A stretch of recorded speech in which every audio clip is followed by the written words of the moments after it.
욥기 23장 10절에서 17절까지 교독으로 읽겠습니다. 제가 먼저 10절 읽습니다. 그러나 내가 가는 길을 그가 아시나니 그가 나를 단련하신 후에는 내가 순금같이 되어 나오리라. 내 발이 그의 걸음을 바로 따랐으며 내가 그의 길을 지켜 치우치지 아니하였고 내가 그의 입술의 명령을 어기지 아니하고 정한 음식보다 그의 입의 말씀을 귀히 여겼도다. 그는 뜻이 일정하시니 누가 능히 돌이키랴. 그의 마음에 하고자 하시는 것이면 그것을 행하시나니 그런즉 내게 작정하신 것을 이루실 것이라. 이런 일이 그에게 많이 있느니라. 그러므로 내가 그 앞에서 떨며 지각을 얻어 그를 두려워하리라. 하나님이 나의 마음을 약하게 하시며 전능자가 나를 두렵게 하셨나니 이는 내가 두려워하는 것이 어둠 때문이나 흑암이 내 얼굴을 가렸기 때문이 아니로다. 아멘. 지금까지 욥기를 보며 계속 말씀드렸던 이 욥의 친구들의 문제는 욥의 재앙의 원인을 죄로 여긴다는 것이었습니다. 그렇게 죄로 인한 재앙이기에 그 죄를 해결하면 재앙도 해결될 거라는 게 그들의 주장이죠. 물론 그것은 사실입니다. 하지만 실상은 그보다 더 본질적인 문제가 있거든요. 10절을 보시면 아주 유명한 말씀이 나오죠. 그러나 내가 가는 길을 그가 아시나니 그가 나를 단련하신 후에는 내가 순금같이 되어 나오리라. 이 말씀에 대해 일반적으로 생각하는 것은요. 내가 고난을 받는 것과 욥이 고난을 받는 것 연결지어서 욥을 순금 같은 신앙인으로 만들기 위해 하나님이 단련하시는 것이다. 그러므로 신자가 고난을 받는 것도 그러한 순금 같은 신앙인이 되게 하기 위한 하나님의 단련이다라는 거죠. 자, 그런데 과연 여러분 인간을 단련한다고 해서 인간이 순금 같은 존재로 변할 수 있을까요? 원래 이 순금 같다라고 하는 것은요, 다른 불순물이 들어있지 않은 금이라는 뜻으로서 하나의 성분으로만 존재하는 깨끗한 존재, 그런 상태라는 뜻이죠. 그런데 본질 자체가 악한 인간이 단련을 통해서 순금같이 변할 가능성이 있느냐는 거예요. 여러분들께서도 고통이 되는 상황을 많이 경험해 보셨을 겁니다. 비록 욥 정도는 아니라 해도 고통을 겪으며 가는 것이 인생길이죠. 그런데 혹시 순금 같은 사람, 순금 같은 신앙인이 되기 위해서 욥과 같은 강도의 고난을 받으실 생각은 있으십니까? 솔직히 많은 분들이 생각하시기를 그래, 지금 수준의 믿음 정도도 충분하니까 그런 고난은 받고 싶지 않다고 하시는 게 솔직한 심정 아닐까요? 자, 그리고 욥은 지금 내가 가는 길을 그가 아시나니라고 말을 해요. 정말 사람은요, 그 누구도 자기의 길을 알지 못합니다. 왜냐하면 내 길을 내가 주관하는 것이 아니기 때문이에요. 결국 우리의 가는 길에서 주어지는 좋고 나쁜 것은 모두 하나님에게서 오는 것이죠. 그리고 우리 아버지 하나님에게서 오는 것이라면은 괜한 것 혹은 필요 없는 것은 없습니다. 왜냐하면 다 하나님의 뜻이 있으셔서 주어지는 것이기 때문이에요.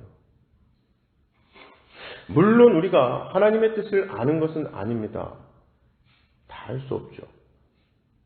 솔직히 우리 마음 같아서는 하나님이 얘야 너가 이러한 것들이 필요해서 내 생각에 이런 뜻으로 너에게 이 고난 준단다 라고 간단히 말씀이라도 해주시면 참 좋겠는데 하나님은 보통 전혀 통보나 예고 없이 어떤 의논도 없이 일방적으로 주시거든요.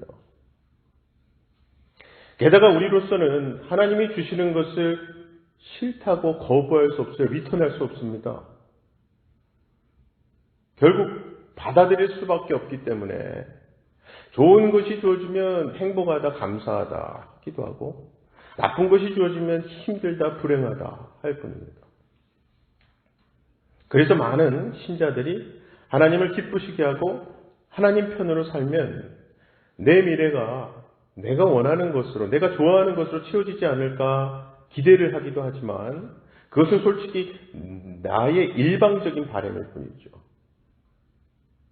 자, 그런데 지금 욥이 내가 가는 길을 그가 아신다라고 말하는 것은 자기 미래의 인생에 그러한 기대를 건다기보다는 지금까지 살아온 것이 자기의 길을 미리 아시는 하나님에 의한 길이었음을 고백하는 의미로 볼 수 있어요.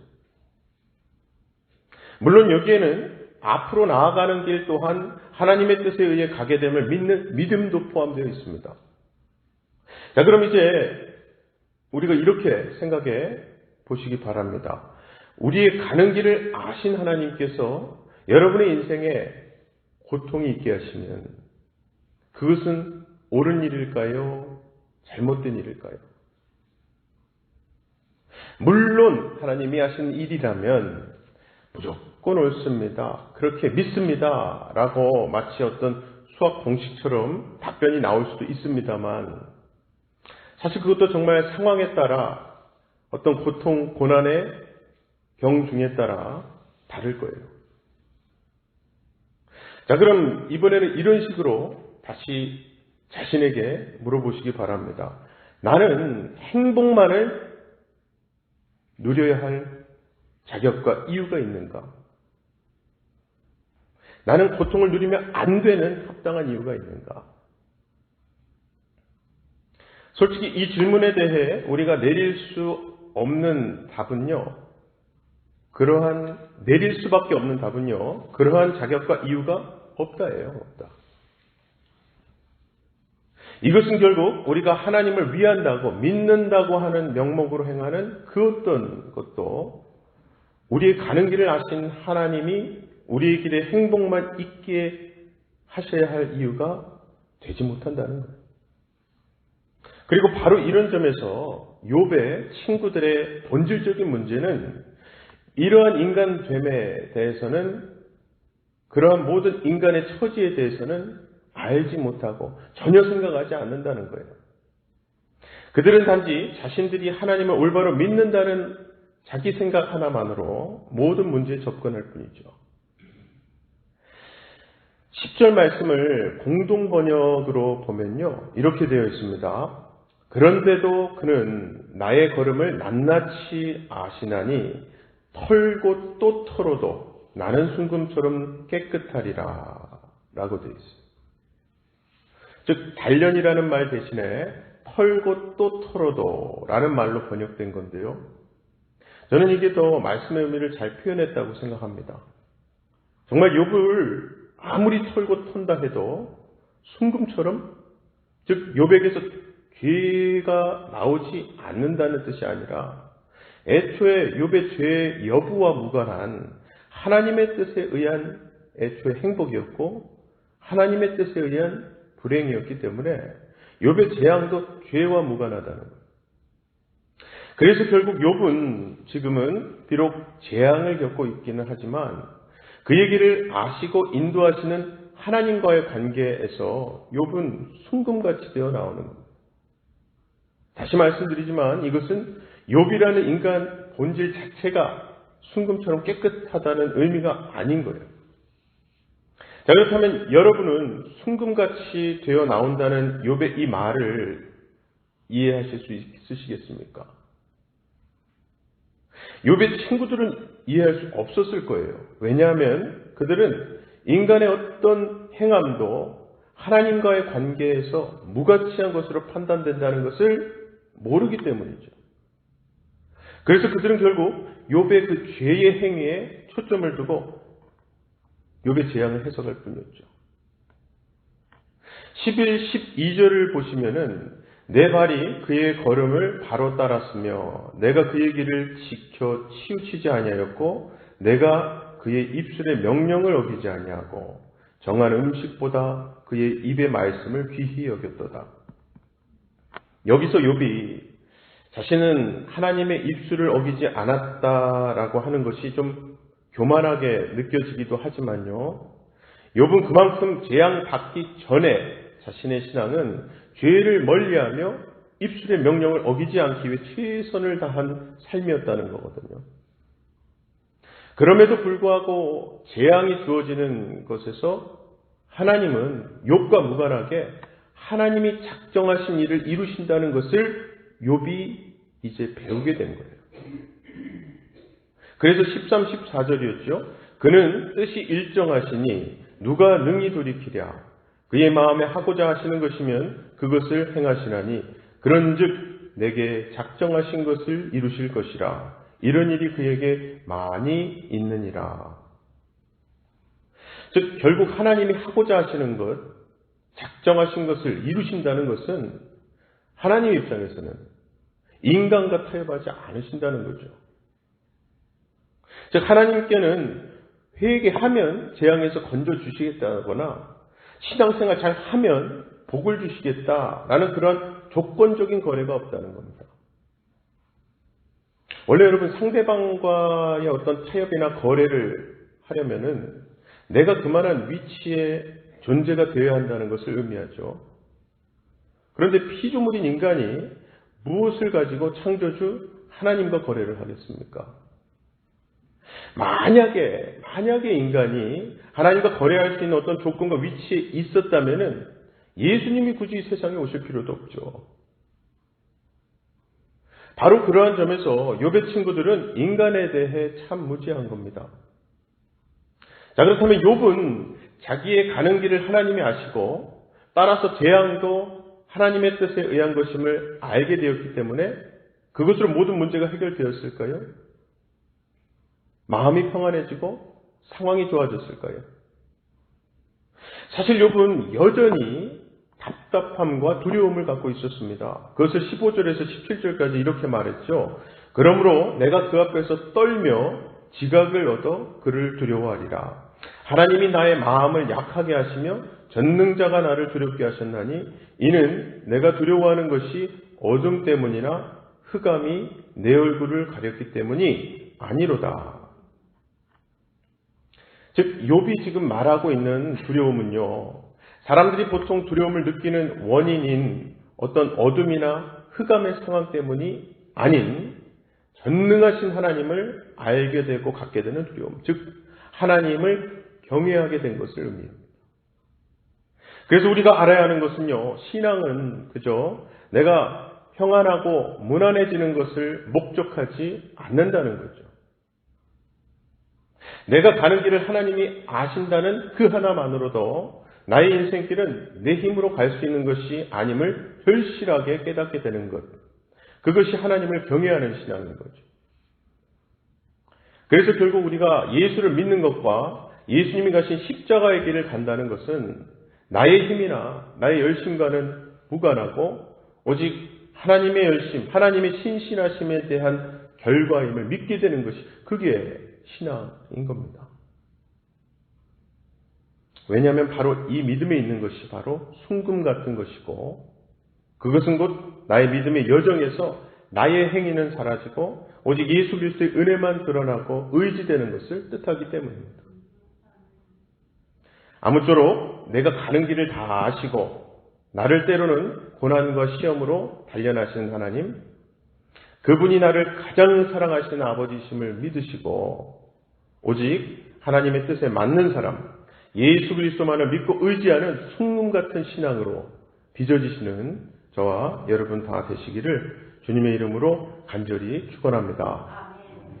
시간 다 같이 두 가지 기도 제목 놓고 기도하실 때에 순금 같은 신앙을 갖게 해달라고 기도하시는데 그 순금은요, 완전한 의인이시자 성자 하나님이신 예수님이시기에 그러한 예수님만 내가 의지하고 닮아가는 신앙 되게 해달라고 기도하십시다. 두 번째는 우리 영어 예배 벌써 요번 내일이 두 번째 예배인데요. 영어 예배를 준비하신 우리 에스더 목사님과 또 도우시는 손길들, 기도하시는 장로님들, 또 참여하시는 예배자들 하나님께서 역사하셔서 진정 하나님의 임재를 경험하고 다시 우리 영어 예배가 이제 시작이지만 부흥을 경험하는 예배 되게 해달라고, 특히 에스더 목사님 말씀으로는 찬양팀이 또 필요하시대요. 그래서 찬양팀 꼭 하나님이 준비시키고 세워주시라고 기도 부탁드립니다. 함께 기도하겠습니다. 사랑의 아버지 하나님, 감사합니다. 하나님 은혜로 성경 말씀 내내 보여주신 하나님의 사랑으로 우리가 이 자리에 있음을 고백합니다. 무엇보다 성경이 줄곧 가리키고 예표하고 있는 우리 예수 그리스도, 그분의 십자가 죽음과 사랑이 욥기에 있는 욥을 통해서도 보여지는 것은 다 하나님의 놀라우신 뜻이 있으시기에 욥에게도 그 모든 상황을 허락하셨고, 또 성경의 많은 우리 믿음의 선배들에게도 그러한 상황을 허락하신 줄로 믿습니다. 우리 삶 가운데서도 하나님이 허락하신 참 많은 상황들과 고통들, 고난들, 또 감사거리들 참 많이 있지만은 그 모든 것들이 결국 하나님의 뜻을 이루시기 위함이라는 믿음을 허락해 주시고, 우리가 고통과 고난 가운데서도 하나님 붙들었던 그 신앙들이 우리 가족들과 후손들에게는 귀한 십자가의 역할을 하게 하셔서 예수 그리스도를 가리키고 예수 그리스도를 전하며 그 예수님으로 인해 우리 가정이, 우리 다음 세대들이 영원한 삶 가운데 하나님의 귀한 세대로서 쓰임받는 역사들이 일어나게 하여 주시옵소서. 우리가 그러한 믿음의 걸음이 되게 하시고, 또 우리의 지금의 중보기도와 또 섬김 사랑들이 그들에게 좋은 영양분이 되게 하셔서 우리 교회가 3세대가 아니 4세대 5세대가 하나님의 큰 영광을 돌리며 크게 쓰임받는 귀한 믿음의 세대들이 될 수 있도록 도와주시옵소서. 특별히 우리 영어 예배를 하나님 은혜 가운데 시작하게 하시니 참 감사합니다. 말씀을 전하시는 우리 에스더 목사님과 또 예배를 섬기시는 모든 손길들과 기도하시는 장로님들과 또 예배로 모이는 모든 예배자들이 하나님 안에서 정말 감사함으로 모여서 찬양하고 말씀을 들을 때에 거기서 놀라운 하나님의 은혜와 또 말씀의 능력을 경험하는 간증들이 넘쳐나게 하시고, 무엇보다 하나님이 이미 예비하신 찬양팀이 있는 줄로 믿사오니 섬기는 마음, 하나님을 찬양하고 싶은 마음을 그들에게 보여주셔서 예배 올 때마다 그 찬양팀으로 설 수 있는 결단의 시간을 허락하셔서 귀한 찬양팀이 또 섬으로 우리 영어 예배가 부흥의 부흥을 경험할 수 있도록 도와주시옵소서. 오늘도 하나님 앞에 갖고 나아가는 모든 기도 제목들 하나님의 뜻대로 이루어짐을 믿고 그것을 응답으로 여길 수 있는 기도 시간 되게 하실 줄 믿사옵고 예수 그리스도의 이름으로 기도합나이다. 아멘.